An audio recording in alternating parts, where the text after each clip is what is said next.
Sí, se escucha. Buenas noches. ¿Qué tal? ¿Cómo están? Buenas noches. Soy José Guzmán, coordinador general del Lean Construction Institute Perú y fundador de la comunidad de buenas prácticas. En este momento estamos en un evento de Lean the Way, que es uno de nuestros socios, con Andrés y Elisa, de México. Y vamos a presentar a nuestro ponente de hoy, un gran amigo, Santiago Ruiz. ¿Cómo estás, Santiago? Muy bien, José, muchísimas gracias. Muy buenas noches a todos. Encantado y feliz de estar acá con ustedes. Una pequeña introducción de Santiago.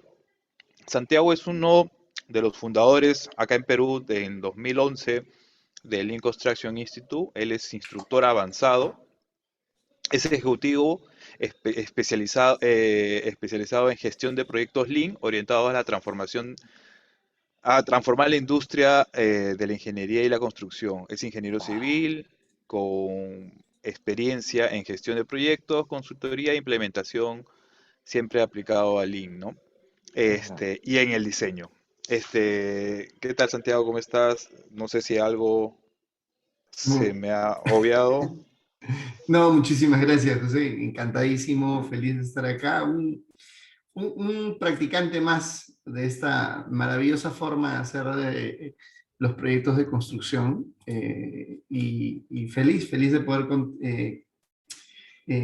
compartir algunas ideas, algunas experiencias acerca de los trabajos que hemos venido realizando, que hemos puesto en práctica ya en distintos lugares y que creo que van a ser de mucho provecho para todos nuestros participantes el día de hoy. Genial. El tema que vamos a tratar ahora, y si nos permite, Santiago, que las personas pueden intervenir y consultarte y de repente hasta generar un diálogo, es Lean en el diseño, que es muy importante, y que ya Santiago nos va a detallar qué es y qué se viene en las próximas actividades que estamos haciendo con Lean the Way. Nada, los dejo con Santiago. Gracias, Santiago, por siempre estar dispuesto a enseñarnos y prestado a difundir tu conocimiento. Buenísimo, José, muchísimas gracias. Bien, claro, consultas con todo gusto. Si gustan pueden usar el chat. Veo que también hay un grupo de chat en WhatsApp y el chat de Zoom.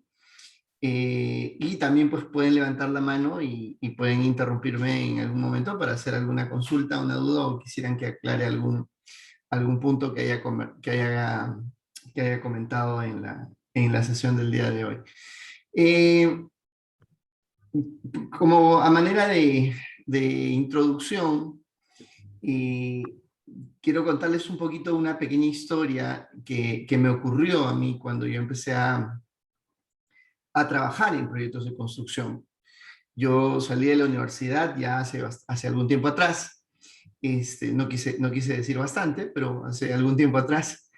Y mi primer trabajo de construcción fue hacer una obra de saneamiento, una obra para instalar agua y desagüe para una comunidad en el interior de mi país.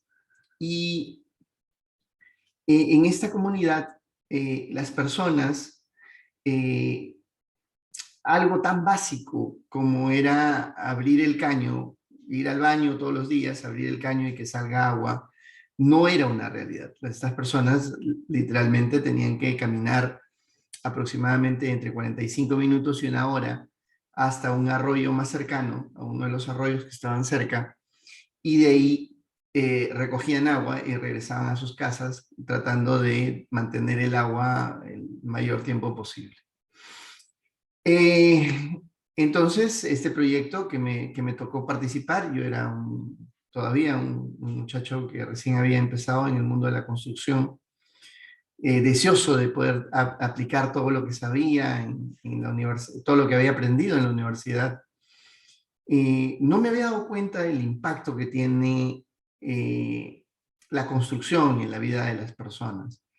Hasta el día en que habíamos terminado de hacer las obras de captación colocamos la línea principal y nos tocaba hacer pues ya las conexiones domiciliarias de la comunidad y dijimos, bueno, para hacer las conexiones domiciliarias vamos a necesitar hacer concreto, mezclar este concreto para hacer las cajas.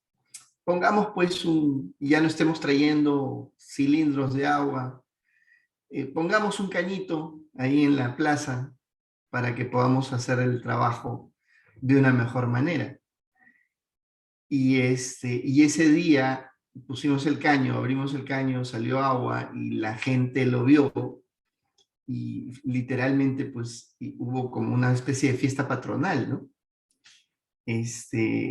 Todo el mundo estaba contento porque ya sentían que el sueño que tenían de tener agua en sus casas se había vuelto una realidad. Se había vuelto una realidad. Entonces, ahí me di cuenta del impacto que tiene la industria del diseño y la construcción en la vida de todas las personas. Entonces, quiero compartirles hoy en esta sesión tres cosas, un poco acerca de hablar de quiénes son nuestros clientes, cómo funcionan nuestros clientes en general, cómo funciona la industria de la construcción y cómo es que el pensamiento Lean en la industria de la construcción puede ayudar tanto a la industria como a nuestros clientes a hacer las cosas de mejor manera. Veamos un poco acerca de nuestros clientes, de quiénes son nuestros clientes. Y bueno, yo voy a hablar de manera general de Latinoamérica, no solamente del Perú, sino de manera general en Latinoamérica. Nuestros clientes son todas las familias de Latinoamérica, todas y cada una de las familias que hay en cada una de nuestras localidades, ciudades y países en donde donde nos encontremos. Analicemos un poco cuáles son las necesidades que tienen estas familias, las necesidades que tienen estas personas. Más o menos, una referencia rápida, ¿no? Una familia de 4 personas va a requerir agua, saneamiento, ¿no? Agua y desagüe. Aproximadamente son unos 15.4 metros cúbicos por mes que consume una familia de 4 personas en promedio, ¿no?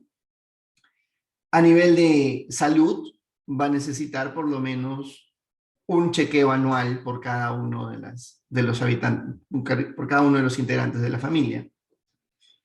En educación, lo que recomienda las buenas prácticas económicas es que las familias inviertan el 10% de sus ingresos en educación, ¿no?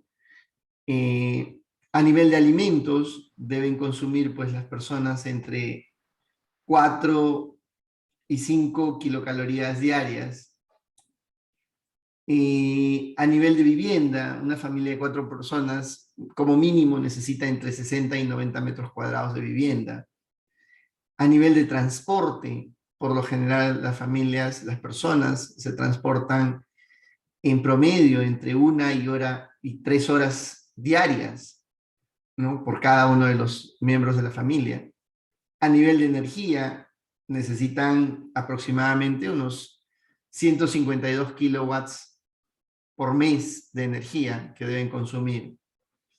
A nivel de telecomunicaciones, ¿no? Necesitan poder contar con lo mínimo de una banda ancha de comunicación de internet entre 2.5 y 8 megabits, ¿no? Y por lo general, obviamente en la familia van a necesitar trabajo, ¿no? O probablemente los líderes de la familia van a trabajar entre 300 y 400 horas al mes como mínimo. O sea, por los dos, ¿no? Más o menos 200, un poco más. Y también necesitan recreación, ¿no? Básico, mantener una recreación entre 2.5 horas por semana. Entonces, si cada una de las familias de nuestra localidad, de nuestra ciudad, de nuestro país, necesita todas estas cosas para poder tener una buena calidad de vida, pongámonos a pensar cuál es la infraestructura que disponemos hoy en día para lograr que todas esas cosas que están ahí, que son necesidades puras de nuestras familias, pueda proveer ese tipo de servicios, ¿no? ¿Cuál es nuestro nivel de infraestructura a nivel de saneamiento, de salud, de educación, de producción de alimentos, de vivienda? ¿Cuál es nuestro nivel de infraestructura en el transporte, en energía, ¿no? Etcétera, en todos los sectores. Y si hacemos un análisis rápido acerca de la situación de la infraestructura en Latinoamérica, vemos que hay países que han avanzado muchísimo, muchísimo, y que lideran, ¿no? Sobre todo el desarrollo de infraestructura, sobre todo en carreteras, en puertos, en aeropuertos, en vías de tren, ¿no? Y podemos ver, pues, que hay países que ocupan buenos puestos, ¿no? Puestos en el ranking mundial de infraestructura. México en conectividad de carreteras está en 7º puesto. Costa Rica, por ejemplo, está en 7º puesto en puertos, en calidad de puertos, etc. Y podemos ver, pues, que el resto de países a nivel de Latinoamérica tiene, pues, un desempeño siempre por debajo de los 10 primeros, ¿no? Entonces, sí tenemos una gran brecha de infraestructura muy, muy fuerte en todo lo que es infraestructura para nuestros países. Entonces, ¿qué estamos haciendo hoy? ¿Qué está haciendo la industria para poder atender esas necesidades de nuestros clientes? ¿Cómo trabajamos hoy en la industria de la construcción para poder atender y mejorar la calidad de vida de los ciudadanos, de las personas que viven alrededor de nosotros mismos, que estamos viviendo en la ciudad y vivimos esas mismas necesidades? ¿Cómo la industria de la construcción atiende todas esas brechas? Veamos un poco cómo está la industria de la construcción de manera general, ¿no? Este es un proyecto emblemático para la ciudad en la que vivo, hace poco que se acaba de inaugurar. Es un proyecto que ha durado aproximadamente 15 meses, casi alrededor de $20 millones fue lo que costó. Y a los 8 meses de haber iniciado el proyecto solamente llevaban el 20% de avance. O sea, a los 8 meses de haber iniciado llevaban el 20% de avance. Un proyecto en la ciudad de Guadalajara, que es la línea 3 del metro, tardó aproximadamente unos 6 años en ser completado y costó más o menos el 70% más de lo que estaba previsto originalmente.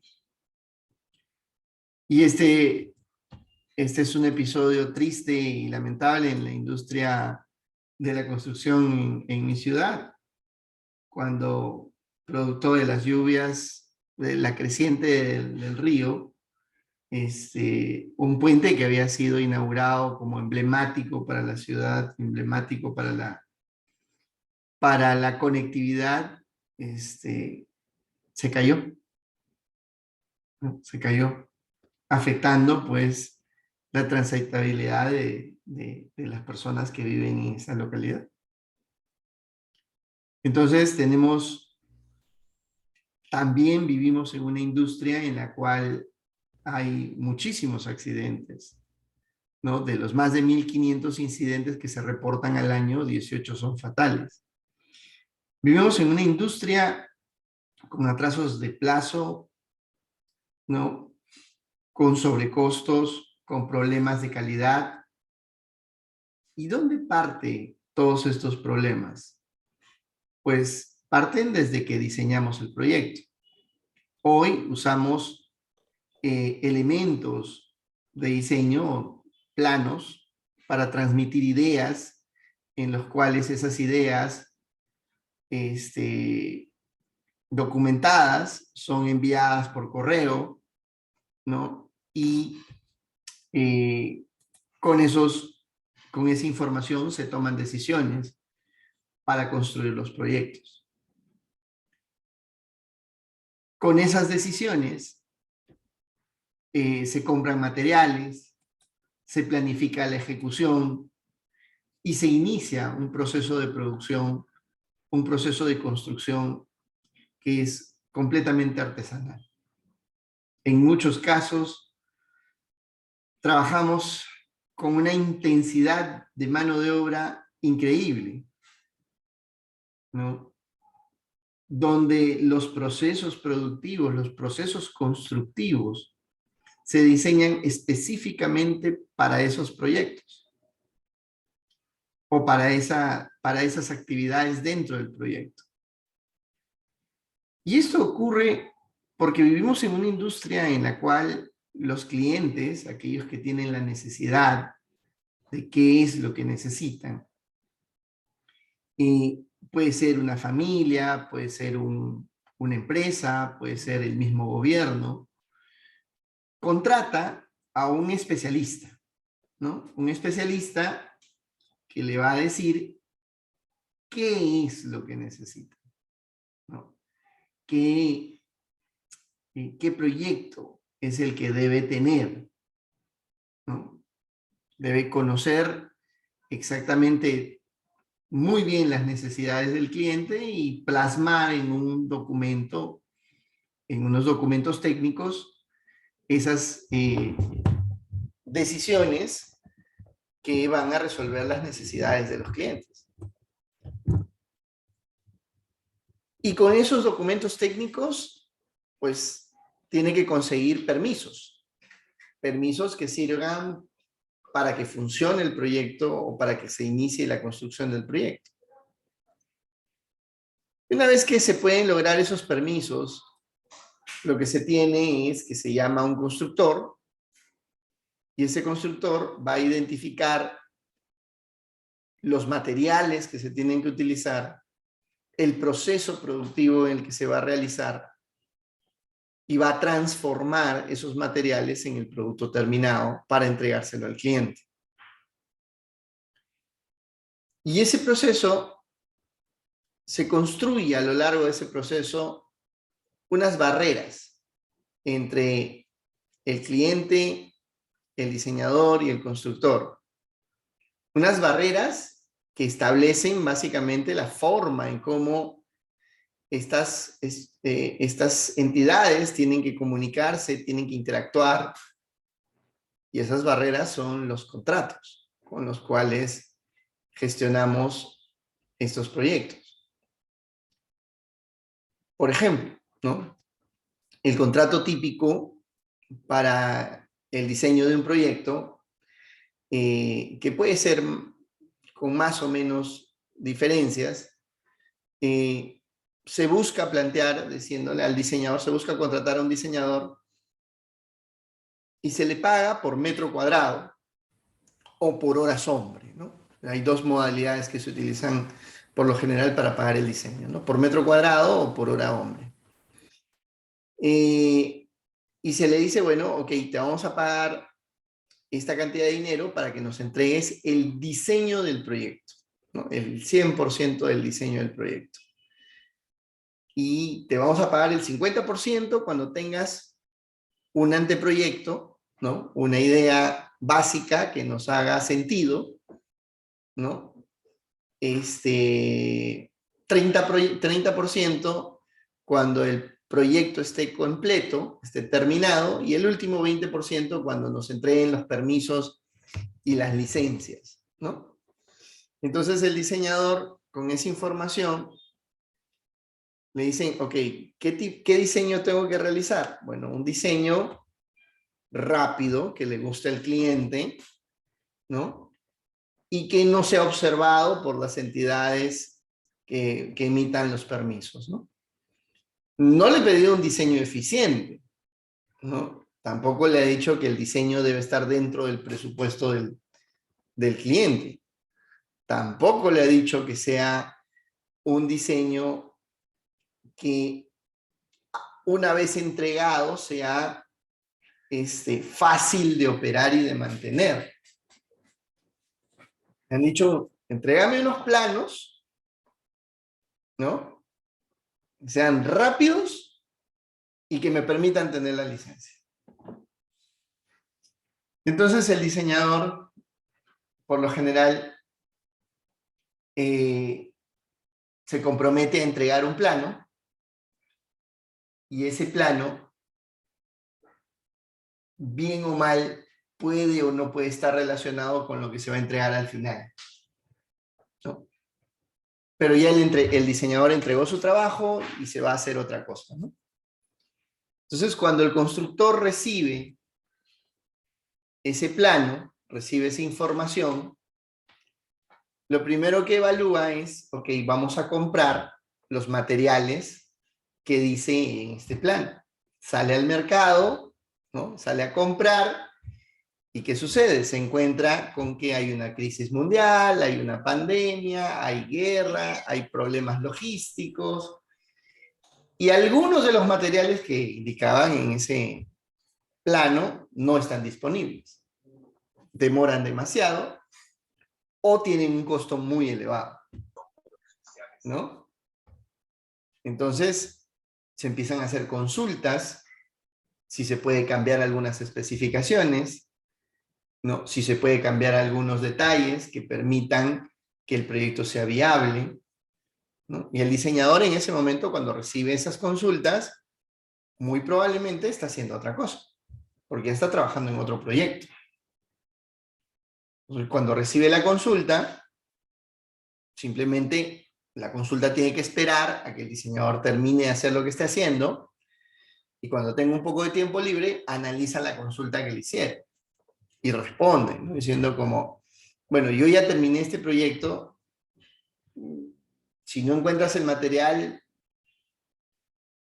busca pues otra alternativa, y lo que me propones de repente puede que sea bien, puede que funcione bien, como pueda que no, ¿no? Entonces, lo evaluamos cuando tengas cuando tú encuentres algo que sí sea factible en el mercado.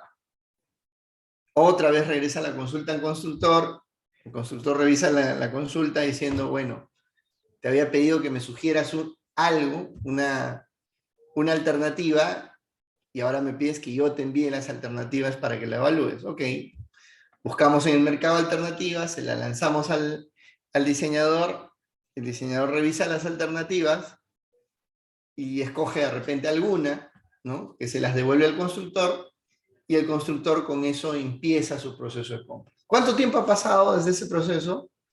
Probablemente algunas idas y vueltas entre 7, 15, hasta 30 días de demora en ese proceso para tomar una decisión. Mientras tanto, ¿qué ocurre con el proyecto?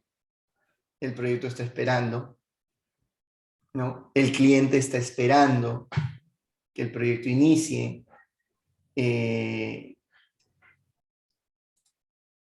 Y lo que ocurre en ese proceso es que empieza a atrasarse el proyecto, los plazos se empiezan a extender, los costos empiezan a subir, y hay una presión enorme una vez que empiece la construcción, y cuando empieza la construcción empiezan a verificar cada vez más, y cada vez más encuentran más problemas, más situaciones diversas.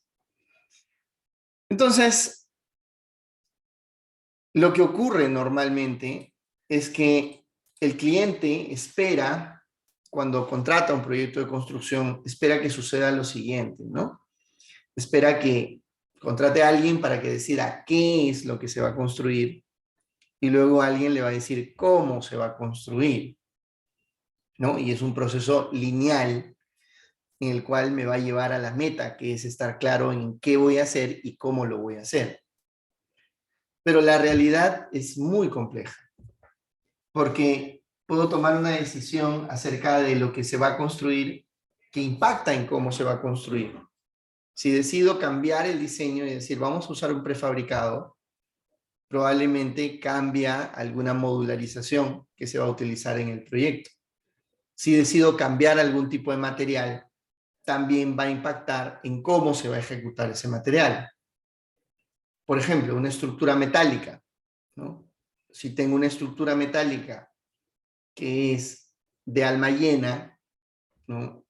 Y de repente por el peso de la estructura es muy costoso, ahora está subiendo los precios de acero en el mundo, muchísimo, ¿no?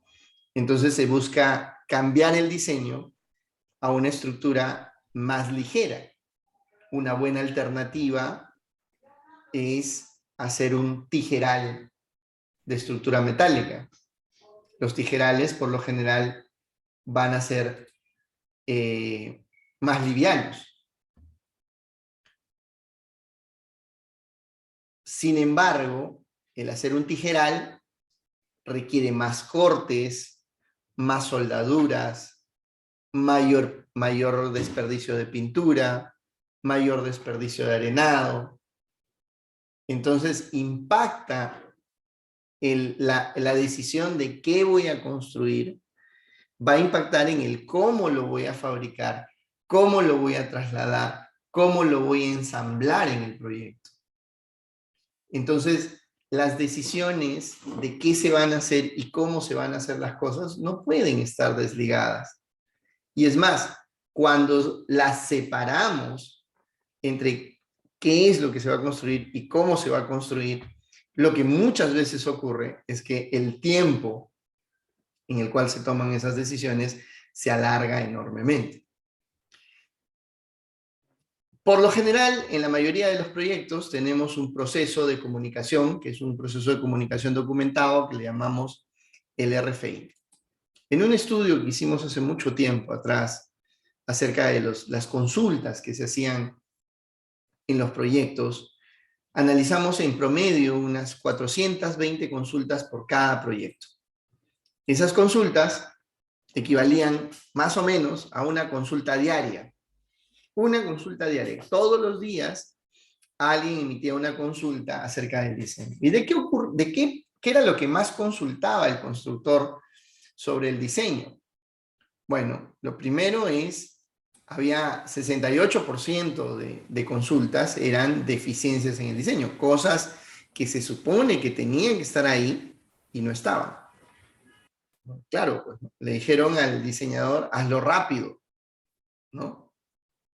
Entonces, al hacerlo rápido, hay algunas cosas que no terminaron correctamente bien y hay alguna deficiencia. Luego hay un 30% de cosas que eran sugerencias de cambios, ¿no? O sea, esto podría cambiarse por este otro material, esto puede cambiarse de esta otra manera, etc. 13% de las consultas eran confirmaciones o aclaraciones, ¿no? Y finalmente habían de otro tipo. ¿Y cuánto tiempo tomaba responder estas consultas? Pues la gran mayoría de 1 a 2 semanas, y habían otras que tomaban más de 2 semanas, de 2 semanas a 1 mes, ¿no? Entonces, estamos viendo que durante el proceso de construcción empiezan a ocurrir situaciones que requieren la intervención de alguien más, ¿no? Que no está en ese momento en la construcción, que no está formando parte de la construcción en ese instante, pero que tiene que ayudar a tomar alguna decisión para que esto funcione. En ninguna industria en el mundo el diseño se desvincula tanto de la construcción. En todas, absolutamente todas las demás industrias, cuando voy a diseñar un producto, el responsable del producto está a cargo de la conceptualización, el diseño, la construcción, la puesta en marcha y la operación. Entonces, lo que ocurre en nuestra industria es que contratamos a los especialistas por un determinado tiempo y buscamos que nos entreguen una serie de decisiones y que luego, cuando tengamos que construir, pues todo salga perfecto. Pero esa no es la realidad. La realidad de nuestra industria es que los proyectos terminan tarde, terminan con sobrecostos, con muchas consultas, desperfectos de calidad, etc. ¿Qué podemos hacer para cambiar toda esa realidad en una forma distinta a la cual hacemos el proyecto? ¿Cómo podemos cambiar esa situación en el mundo? No solamente en mi ciudad, sino en el mundo en general. Y eso es lo que tiene que ver con Lean en la industria del diseño y la construcción. Desde hace ya algunos años atrás, en el mundo muchas personas han empezado a aplicar el pensamiento Lean en la industria de la construcción.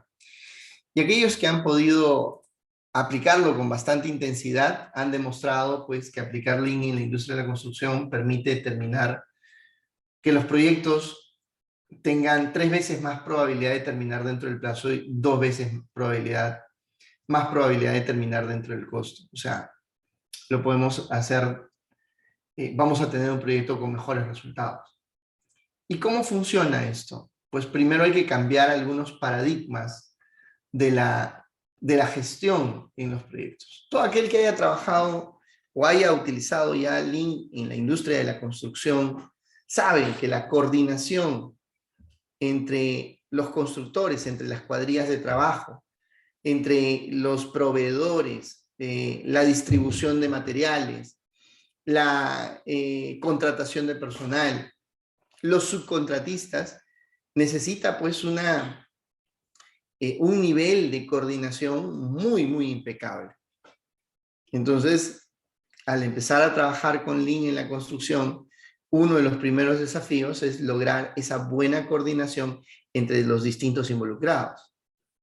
Pero cuando estamos en la construcción, un involucrado importante en ese proyecto es el diseñador, es la persona que tomó las primeras decisiones o las decisiones con las que se está construyendo. Y otro gran involucrado es el cliente, es aquel que te dice qué necesidades tiene y si realmente,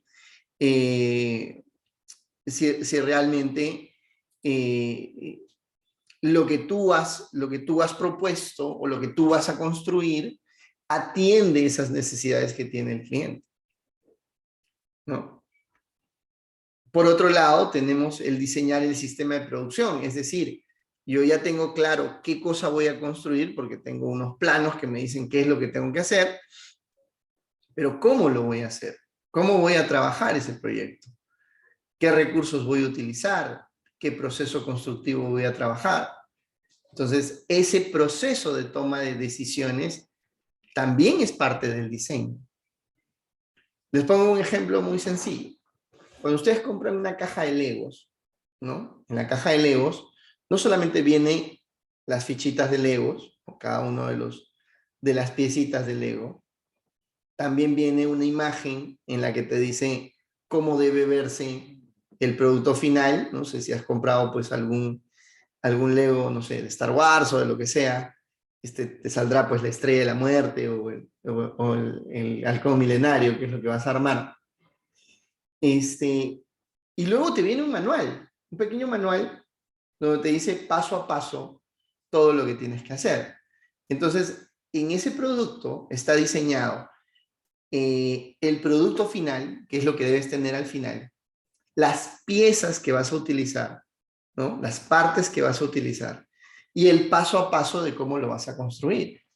Entonces, los genios del Lego, ¿no? Lo que han hecho es, han diseñado un producto en el cual tienen muy claro qué vas a construir y cómo lo vas a construir. Y está tan claro que un niño de 6 años lo puede hacer, ¿no? Está tan claro que un niño de 6 años, ¿no? Revisando las instrucciones, puede construir cualquier cosa que se proponga con ese Lego. Ese mismo principio se ha aplicado pues, en algunas industrias, algunas empresas en el mundo, por ejemplo, IKEA, ¿no? Te empieza a plantear el mismo concepto, compras un mueble, te llevas las piezas y te viene un manual y tú lo armas, tienes tu mueble. ¿Qué pasa en la industria de la construcción que no podemos llegar a ese nivel de diseño? Donde no solamente diseñamos cómo se va a ver el proyecto al final, sino diseñamos exactamente las partes y las piezas que necesitamos, ¿no? sabemos exactamente cuál es el proceso en el cual lo vamos a ensamblar y finalmente cómo va a terminar el producto final. Entonces es diseñar el proyecto, no solamente qué es lo que vamos a construir, sino cómo lo vamos a construir. Y el tercer desafío importantísimo que hay en la industria de la construcción es ver las cosas de una manera más colaborativa, donde el riesgo, la incertidumbre de lo que ocurre en el proceso de construcción sea abordado por aquel que está en mejor posición para absorberlo. Y para esto les voy a contar 3 ejemplos. El primero de ellos tiene que ver con la empresa colaborativa.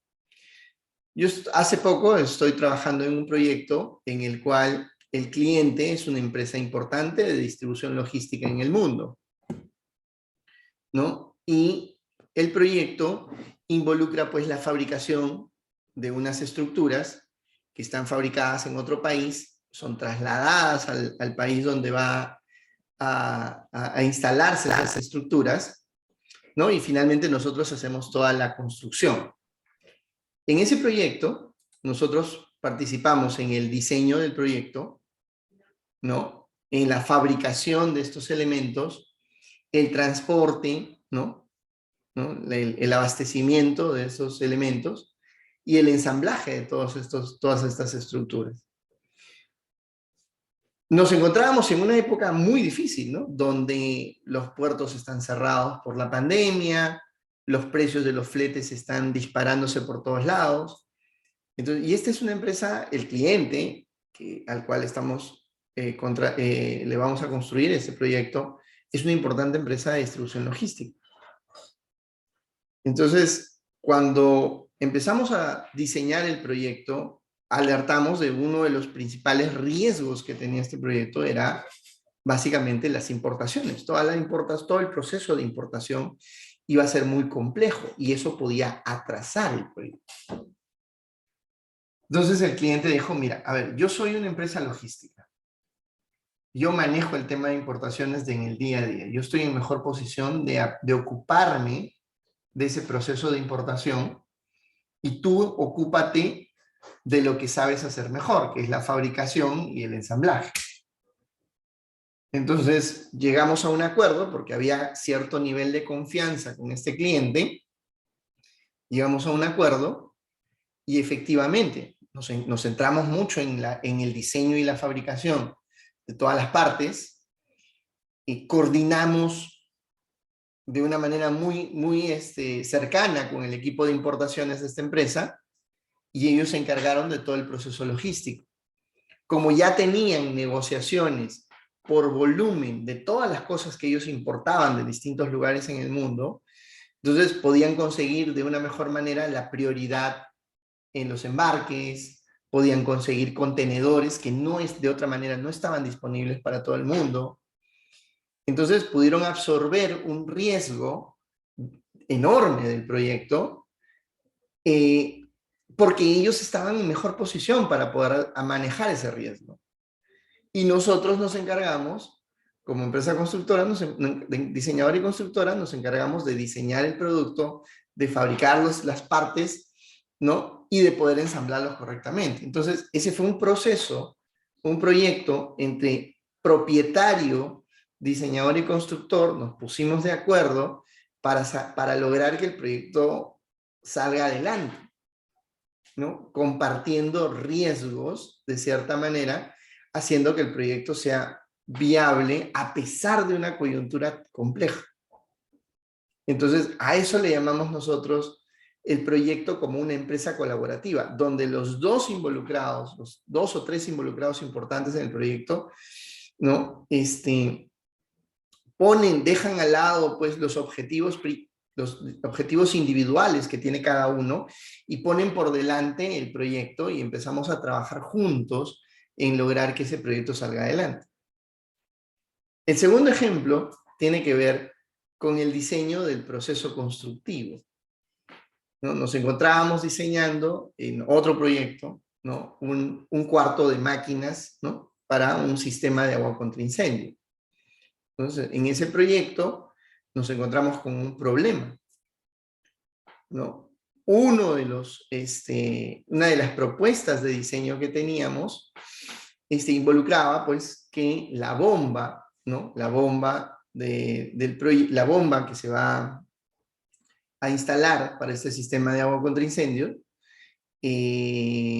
volteamos a los fabricantes y los fabricantes nos decían mínimo entre 20 y 28 semanas para poder entregarte la bomba. Y este era un proyecto que en su conceptualización era para máximo 18 semanas. O sea, ya de por sí, solo por traer la bomba demoraba mucho más tiempo que el plazo completo del proyecto. Entonces empezamos a evaluar alternativas, distintas alternativas, y empezamos a tocarle la puerta a distintos proveedores. Los proveedores nos cotizaban, pues, y todos te decían, no, entre 20 y 24 semanas, entre 20 y 28 semanas, etcétera, ¿no? Todos te iban por ese lado. Entonces, ya estamos a punto de rendirnos por ese proceso, y empezamos a pensar, ¿qué pasa si es que simplemente cambiamos nuestro proceso constructivo, ¿no? Y ponemos una bomba provisional, una bomba eléctrica diferente, ¿no? Pero que haga que funcione el sistema, ¿no? Durante los meses que no llega la bomba. ¿Es posible? Bueno, los diseñadores evaluaron y dijeron, sí, sí es posible. ¿Y por qué preguntamos eso? Porque justo habíamos conseguido en uno de los proveedores que nos decían que ellos alquilaban electrobombas, ¿no? Alquilaban electrobombas y que nos podían alquilar por una cantidad de semanas esa electrobomba para que el sistema funcione. Entonces, el diseño hizo una pequeña adaptación en el cuarto de máquinas, de tal manera de que provisionalmente se colocaba una electrobomba, ¿no? Que conectaba y que hacía que el sistema funcionara durante las semanas que demoraba llegar la bomba definitiva, que era una motobomba, una bomba de combustible. Entonces, cambió el costo, obviamente, el costo fue diferente, pero entregamos el proyecto en plazo, ¿no? Funcionando de manera provisional el sistema constructivo, perdón, el sistema de agua contra incendio, y luego se reemplazó por la bomba definitiva, permitiéndole al cliente operar su proyecto con la menor cantidad de riesgos posible. Entonces, ¿de dónde se pudo obtener ese tipo de soluciones? Pues básicamente trabajando en conjunto con los diseñadores y con los proveedores para tomar decisiones de cuál es la mejor alternativa que resuelve este problema. Claro, obviamente eso tiene un impacto, sí, va a tener un impacto en costo probablemente. Lo evaluamos con el cliente y el cliente estaba dispuesto a pagar ese sobrecosto con tal de que pueda utilizar el proyecto en el plazo que se había planteado, ¿no? Y finalmente, un tercer caso en el cual nos enfrentamos en un proyecto con un cliente en el cual él tenía unas operaciones, pues un sistema de trabajo que estaba diseñado para hace 10 años, 20 años atrás. O sea, había diseñado su almacén hace 10 años y venía trabajando de la misma manera de hace 10 años. Entonces el cliente nos toca la puerta y nos dice, miren, no tengo mucho dinero, no tengo una gran cantidad de dinero, pero necesito hacer algo porque ya no puedo vender más, ya no puedo producir más, ¿no? Con este almacén que tengo. Necesito un almacén de mayores capacidades. Entonces, la propuesta inicial, todos los proveedores con el que le había tocado la puerta, le proponían pues una inversión enorme, una inversión gigantesca para poder rehacer sus almacenes, demoler sus almacenes, ¿no? Y construirlos nuevamente. Entonces, y el cliente fue muy transparente con nosotros y nos dijo, no tengo el flujo de caja necesario como para poder hacer una gran inversión. Entonces empezamos a analizar cuál era el volumen de material que movía, ¿no?, con el almacén que tenía, y cuál era el volumen que necesitaba mover. Entonces le planteamos un proyecto en etapas, en fases, donde empezamos a construir sobre el almacén existente un sistema de almacenamiento, ¿no?, más eficiente, ¿no?, donde podía seguir operando, un pequeño sistema de almacenamiento donde podía seguir operando al mismo ritmo en el cual trabajaba, liberaba un área y le construimos otro sistema de almacenamiento de alta densidad, que se le llama, ¿no?, y que a su vez toda la cobertura, toda la envoltura del almacén se soportaba sobre los mismos elementos de almacenamiento, o sea, sobre la misma estructura de almacenamiento. Entonces, con una pequeña inversión en fases, permitimos de que siga operando, ¿no? El primer problema que tenía era que no, todos le ofrecían a que tenía que dejar de operar en el almacén o que traslade sus operaciones a otro lado. Nosotros le planteamos una alternativa para que siga operando en sus instalaciones de manera más eficiente y le construimos un almacén de mayores capacidades, ¿no?, en muy corto tiempo. La solución se aprobó, se logró trabajar. Fue difícil trabajar con el cliente operando en el mismo lugar, pero le empezábamos a entregar una cierta cantidad de posiciones de almacenamiento y él iba trasladando sus operaciones, ¿no?, hasta en un punto en que ya coordinábamos de una manera muy efectiva con ellos y le empezamos a liberar espacios, generándoles una mayor velocidad de trabajo. Durante los 2 primeros meses en los cuales empezamos a trabajar con ellos, fue muy duro, pero una vez que logramos agarrar un ritmo de instalación que ellos necesitaban, lo que ocurrió es que el cliente incrementó su velocidad de operación en un 50% al tercer mes de haber empezado a trabajar. El proyecto se entregó en 6 meses y al término de los 6 meses el cliente ya había mejorado su velocidad de trabajo en 2.5 veces la que tenía antes de empezar el proyecto.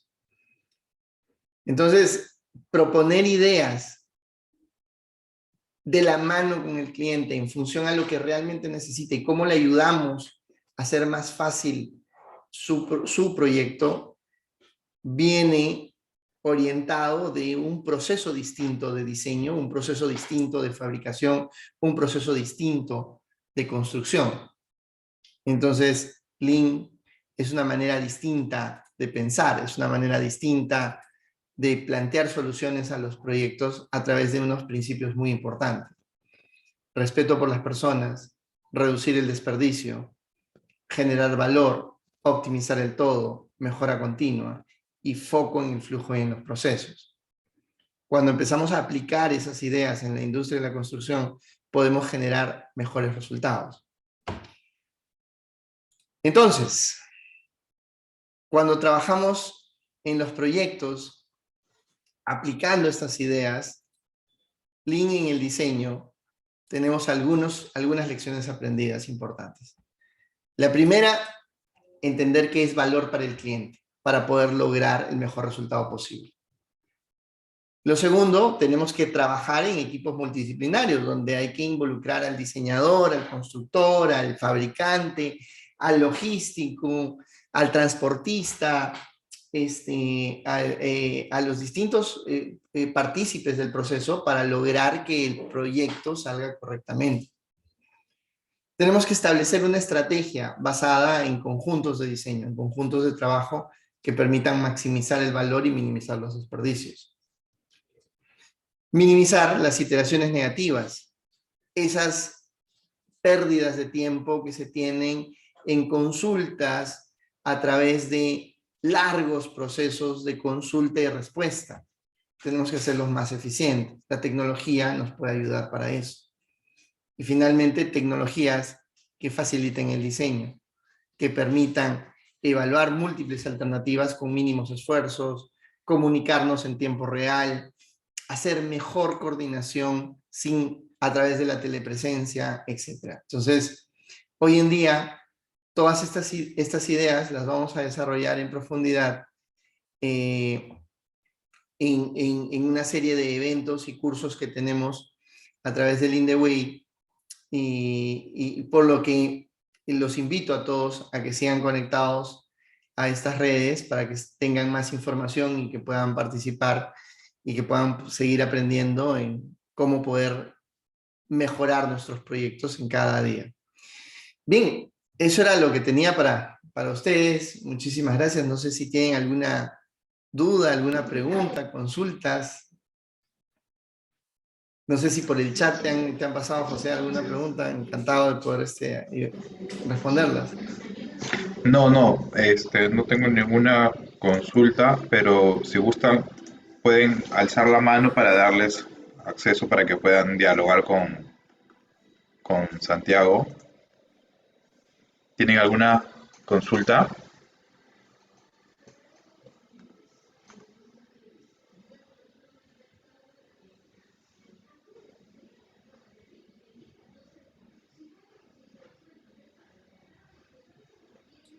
O todo ha quedado muy claro, Ahí está, hay una. Kevin dice, muchas gracias, Kevin. Un favor, dice. Isabel, Sí, Isabel, puedes intervenir. adelante.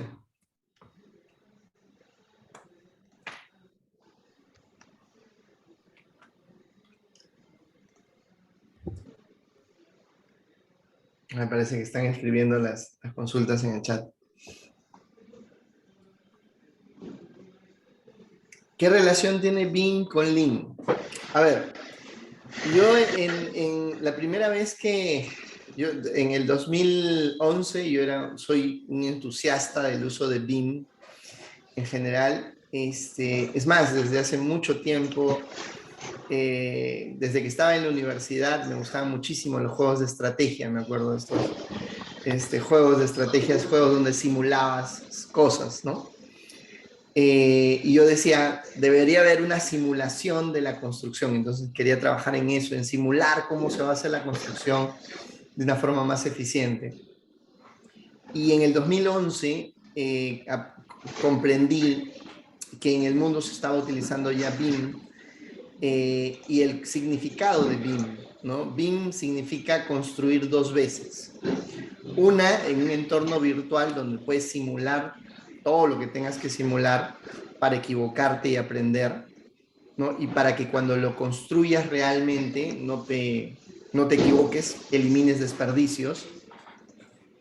Entonces, BIM lo que quiere decir es construir dos veces.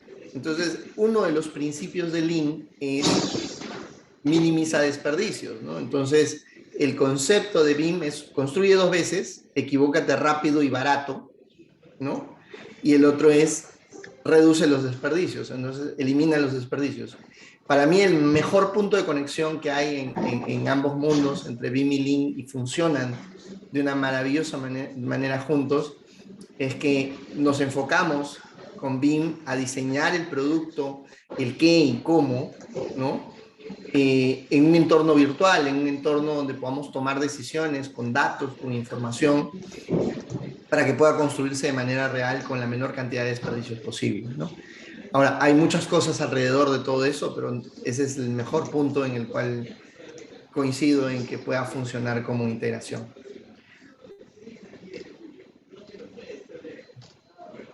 ¿Dónde encuentro, Isabel nos dice, ¿dónde encuentro material de lectura para una investigación? En la página web de iglc.net, si tú entras a internet, les voy a tratar de ponerlo acá en la iglc.net, que es la página oficial del Grupo Internacional de Lean de Lean Construction en el mundo. Aquí, acá van a ver, por ejemplo, las conferencias que están activas, pero también lo que van a encontrar, a ver, me voy a checar un poquito acá, en la página, aquí van a encontrar todos los papers que se publican en la conferencia, y si ustedes entran acá, van a encontrar todos los papers que se han generado pues, en todos los IGLCs, y si ponen BIM, ¿no? Van a encontrar... vas a encontrar 139 papers que hablan pues de todo lo que hay una relación entre Lean y BIM aquí. Entonces, ahí tienes 139 lecturas muy interesantes que puedes comenzar a profundizar, Isabel. Espero que pueda resolver tu consulta. Gracias. Ahí está, Walter, se no encontraba el botón para levantar la mano. El gráfico de la incertidumbre del producto versus la incertidumbre del proceso. Sí, claro que sí, cómo no. A ver, lo que ocurre normalmente es que cuando yo empiezo, este es el gráfico que mostré, lo que ocurre normalmente en el proyecto es cuando yo empiezo un proyecto, yo inicio, me encuentro por aquí, me encuentro en la parte superior, ¿no? Donde hay mucha incertidumbre acerca de qué es lo que voy a construir y cómo lo voy a construir. No tengo idea de qué voy a construir ni cómo lo voy a construir, ¿no? Pero el cliente tiene la necesidad. Yo necesito, no sé, pues necesito construir, necesito mejorar la velocidad de producción que tengo en mi planta, ¿no? Tengo que producir más. Entonces el cliente tiene esa necesidad y al inicio del proyecto dice, ok, no sé qué, algo necesito que me haga que produzca el doble de lo que estoy produciendo ahora. Entonces contrata a un diseñador y el diseñador le dice, ok, lo que vamos a hacer es, vamos a ampliar tu planta, ¿no? Vamos a ampliar tu planta. Empieza a desarrollar el diseño de esa ampliación de planta que vas a tener. Y luego contratas a un constructor y el constructor te dice, ok, para ampliar la planta necesitamos estos recursos y vamos a hacer este proceso constructivo. El problema de eso, es de lo que acabo de explicar, es lo que el cliente en su cabeza piensa que es la línea azul. Pero la realidad es que si yo empiezo a cambiar, no sé, digo, las cimentaciones que no sean aisladas, que sean conectadas, y el constructor dirá, oye, pero eso significa más volumen de excavación, vamos a hacer más trabajo de este tipo, trabajo en espacio confinado, hay riesgo para los trabajadores. Entonces empieza una serie de discusiones en las cuales impactan el qué y el cómo se va a trabajar. Entonces esas decisiones, ese proceso de toma de decisiones entre el qué y el cómo, qué voy a construir y cómo lo voy a construir, en la gestión tradicional lo que ocurre es que la separamos, ¿no? Diseñador por un lado, el constructor por otro lado, ya que él se encargue, no que él lo resuelva. Pero en la realidad lo que ocurre es que esas decisiones se tienen que tomar en conjunto. De esa manera, al tomarlas en conjunto, lo que ocurre es que aceleramos el proceso de la construcción y hacemos proyectos más eficientes. Ese es por ahí espero que haya servido la aclaración, Walter. ¿Cómo se incentiva que los constructores se involucren en las etapas de diseño si todavía no hay cantidades ni contratos definitivos? Lo que ocurre muchas veces en los proyectos es que para yo poder estimar un proyecto necesito información de proyectos pasados. Entonces el constructor tiene una gran biblioteca de información de proyectos pasados, en los cuales esa información va a servir para analizar el proyecto, para estimar no solo el tiempo, sino la duración de los proyectos. Entonces el constructor, cuando él entiende que el participar en ese proceso de diseño ayuda a que el proyecto sea de mejor rendimiento, y va a involucrarse desde mucho más temprano. Hoy en día existen contratos que se llaman los contratos con el Early Contractor Involvement, se le llaman, ¿no? El involucramiento temprano del contratista, donde se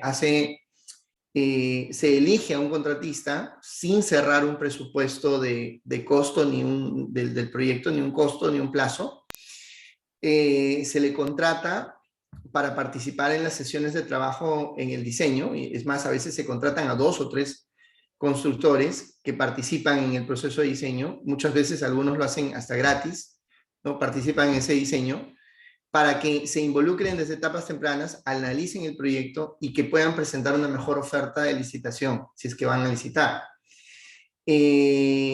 Lo mejor es desarrollar pues cierta confianza con el cliente y con su contratista para que ese proceso de licitación no se dé, simplemente sea un proceso de trabajo colaborativo y de confianza. Hay algunas empresas, la empresa productiva acá en mi país ha desarrollado un concepto bien simpático, ¿no? Bueno, es una empresa constructora y dice, yo como empresa constructora tengo un área de presupuestos.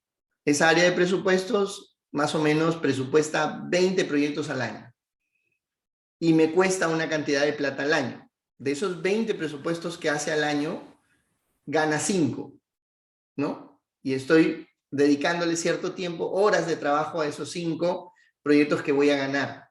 Entonces se planteó una idea y dijo, ¿qué pasa si en vez de dedicar a esa área de presupuestos, esos recursos que tengo invertidos en esa área de presupuesto, de presupuestar 20 proyectos para ganar 5, lo que hago es me dedico a participar en la ingeniería de los proyectos, ¿no? De esos 5 proyectos con los que voy a ejecutar y invierto esos recursos que tengo en esa ingeniería y hago un mejor proyecto, no solo para el cliente, sino también para mí.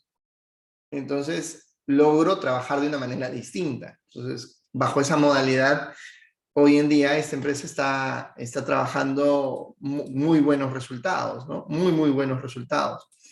Y creo que en el futuro van a haber más de este tipo, ¿no? Germán, espero que eso resuelva la consulta. ¿Puede pasarle el link por mensaje? Gracias. A ver, no sé, José, ¿podrías pasarle el link del IGLC por ahí? Te agradecería. Sí, ya lo pasé. Ahí está, perfecto. Buenas noches, una consulta. ¿De qué manera afrontar el implementar Lean en el diseño en una oficina, por ejemplo, en la que de momento solo se realizan diseños y la fase de construcción corresponde a un tercero incierto? Gracias. Muy fácil, ¿no? Involucra a alguien de construcción, no solamente diseña el producto, sino cómo se va a construir. Preocúpate en la constructabilidad del proyecto.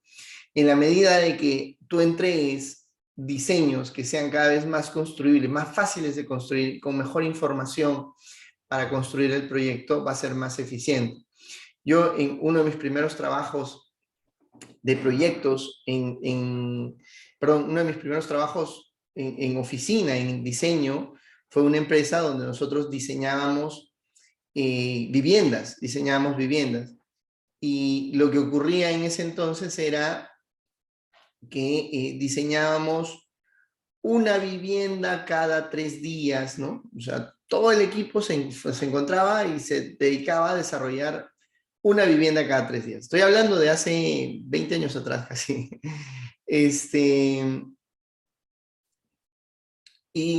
Cuando entré dije, algo no está bien. A ver, ¿cuál es el principal problema para diseñar los proyectos, las viviendas aquí? Y me di cuenta que el principal cuello de botella eran los cálculos. Los cálculos se hacían de manera muy lenta, casi manualmente, ¿no? Yo dije, oye, pero hay softwares con los que puedes calcular. No, es que el software es muy caro, es muy costoso, no tenemos plata para invertir en el software. Entonces desarrollamos una herramienta de cálculo, una hoja de cálculo automatizada, nos encantaba programar a un grupo de amigos a mí. Desarrollamos una hoja de cálculo muy fácil, que era muy sencilla, que era un formulario nada más donde llenabas datos y te arrojaba los cálculos y prácticamente el predimensionamiento de las estructuras, el predimensionamiento y el dimensionamiento de las estructuras. Entonces, con eso se aceleraban los cálculos. Luego el siguiente cuello de botella era el dibujo de los planos. En ese momento no usábamos BIM, usábamos plano. Entonces empezamos a pensar en qué maneras era más eficiente dibujar los planos. Empezamos a crear bloques estandarizados, ¿no? Esos bloques estandarizados que generaban plantillas, entonces era muy fácil modularizar los proyectos, entonces los proyectos eran modularizables, entonces acelerábamos el proceso de desarrollo de planos. Y luego nos dimos cuenta de que los planos pues solo servían pues al diseño, a sacar licencias, y teníamos que trabajar con los constructores, porque para la construcción es empezamos a pensar qué cosa era lo que necesitaba el constructor para que pueda planificar y ejecutar mejor su obra. Entonces, todos los planos salían con su lista de metrados, con su lista de materiales, ¿no? Materiales que se iban a usar para cada plano. Entonces, cada plano se acompañaba con una lista de materiales. Entonces, empezábamos a trabajar de esa manera y entregábamos la información. Cuando empezaban a construirse los proyectos, recibíamos retroalimentación del constructor que nos decía, oye, te falló esto, te falló lo otro, y empezábamos a corregir y aprender y cada vez hacer mejor los diseños. Cuando terminamos ese proceso de mejora continua, de lo que hacíamos 1 o 2 diseños cada 2 o 3 días, cada miembro del equipo hacía 2 proyectos al día. Entonces logramos un rendimiento totalmente distinto, sin meternos a la construcción en ese momento. Así que hay muchísimo que se puede hacer y espero que eso te pueda ayudar, Yeltsin. Ok, muchas gracias. Perfecto, creo que hemos podido atender la mayoría de las consultas. Muchísimas gracias a todos. Gracias Santiago. No se vayan, por favor. Les vamos a presentar un video para que puedan